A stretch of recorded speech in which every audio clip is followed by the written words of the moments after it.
जय हिंद दोस्तों। आइए हम लोग समझते हैं फिजिक्स के बारे में। फिजिक्स जैसा कि आप सभी जानते हैं, अंग्रेजी में फिजिक्स, हिंदी में भौतिक विज्ञान। भौतिक विज्ञान को मुख्य रूप से हम लोग दो ब्रांच में बांटते हैं। एक को बोलते हैं क्लासिकल फिजिक्स, एक को बोलते हैं मॉडर्न फिजिक्स। क्लासिकल फिजिक्स को हिंदी में बोलते हैं चिर सम्मत विज्ञान और मॉडर्न फिजिक्स को हिंदी में बोलते हैं आधुनिक विज्ञान। इसके बाद इनकी कई सारी ब्रांचेस होती हैं, मॉडर्न फिजिक्स की भी और क्लासिकल फिजिक्स की भी।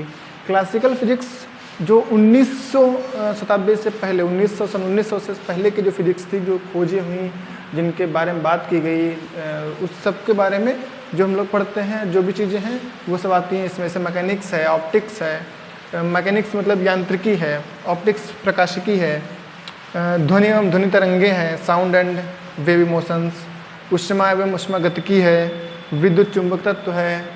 ये सारी चीज़ें जो हैं क्लासिकल फिजिक्स में आती हैं, यानी कि चिर सम्मत विज्ञान में। और उसके बाद में यानी कि 1900 से पहले की जो खोजें हुई, वह 1900 से पहले जो फिजिक्स के बारे में जानकारी प्राप्त हुई, उसमें सारी कैटेगरी, सारी चीज़ें आती हैं। 1900 के बाद में जो सारी चीज़ें हैं उनको हम लोग बोलते हैं मॉडर्न फिजिक्स या आधुनिक विज्ञान। तो आधुनिक विज्ञान में जैसे परमाणु भौतिकी है, मॉडर्न फिजिक्स, इसको ही हिंदी में मॉडर्न फिजिक्स बोलते हैं। मॉडर्न माने आधुनिक और फिजिक्स मतलब फिजिक्स। तो ये मॉडर्न फिजिक्स में ही परमाणु भौतिकी यानी कि परमाणु जो एटम फिजिक्स होती है वो भी इसी में आती है।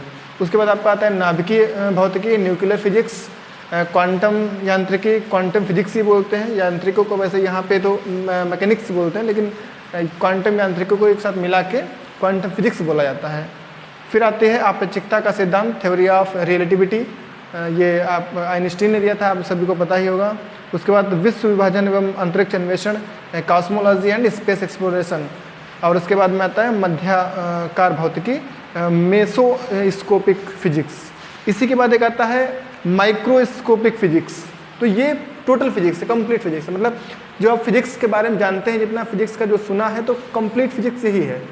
इसको सबको पढ़ लेंगे, फिजिक्स खत्म, आपकी सारी फिजिक्स खत्म, सब कुछ खत्म।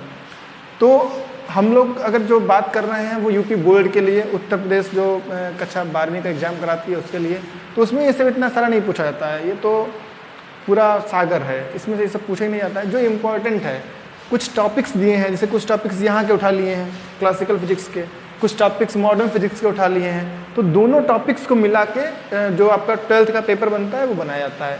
और उसी में से हम लोग जो है कुछ क्वेश्चंस पूछे जाते हैं, कुछ न्यूमेरिकल्स दिए जाते हैं, कुछ ऑब्जेक्टिव होते हैं, और वही हम लोग सॉल्व करते हैं। तो अभी हम लोग शुरू करते हैं जो आपके कक्षा 12वें के लिए, जो 12th क्लास के लिए, यूपी बोर्ड के लिए जो मोस्ट इम्पॉर्टेंट क्लास है आपकी, मोस्ट इम्पॉर्टेंट जो फिजिक्स की क्लास हो, वो हम लोग शुरू करते हैं। तो आप भरोसा रखिए अगर कि जो हम लोग पढ़ेंगे यूपी बोर्ड के लिए, तो यूपी बोर्ड के लिए तो इनफ होगा।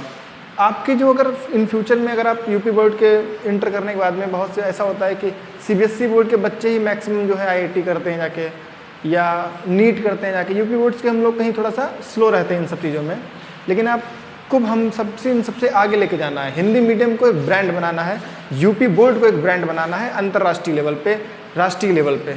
आप ऐसे समझ के चलिए, सीबीएसई को ब्रांड बना के रखा हुआ है, बिल्कुल सीबीएसई। इसी तरीके से यूपी बोर्ड का जो सिलेबस है बहुत ही अच्छा है। तो हम लोग यूपी बोर्ड के फिजिक्स पढ़ते हैं, आपको समझ में आएगा क्या है फिजिक्स। आप लोग बिल्कुल इत्मीनान से मेरे साथ पढ़िए, और केवल आपको कान में ईयरफोन लगा के वीडियोस सारे देखने हैं, और बस आपको इस बात की मैं गारंटी भी लेता हूँ कि आपको फिजिक्स 100% समझ में आएगी। और फिजिक्स एक ऐसा सब्जेक्ट है कि अगर आपके समझ में नहीं आता है तो इसमें आपकी कोई गलती नहीं। आपको जो पढ़ा रहा है उस टीचर की गलती है, उस अध्यापक की गलती है जो आपको समझा नहीं पा रहा। क्योंकि फिजिक्स बिल्कुल आप इसको अपने रियल लाइफ से रिलेट करके देखें, बिल्कुल दैनिक जीवन से आप इसको जोड़ के देखें, तो आप हर एक वो काम जो फिजिक्स जो करते हैं वो सारे फिजिक्स के पे डिपेंड है, साइंस पे ही डिपेंड है। तो everything is a science, everywhere is a science.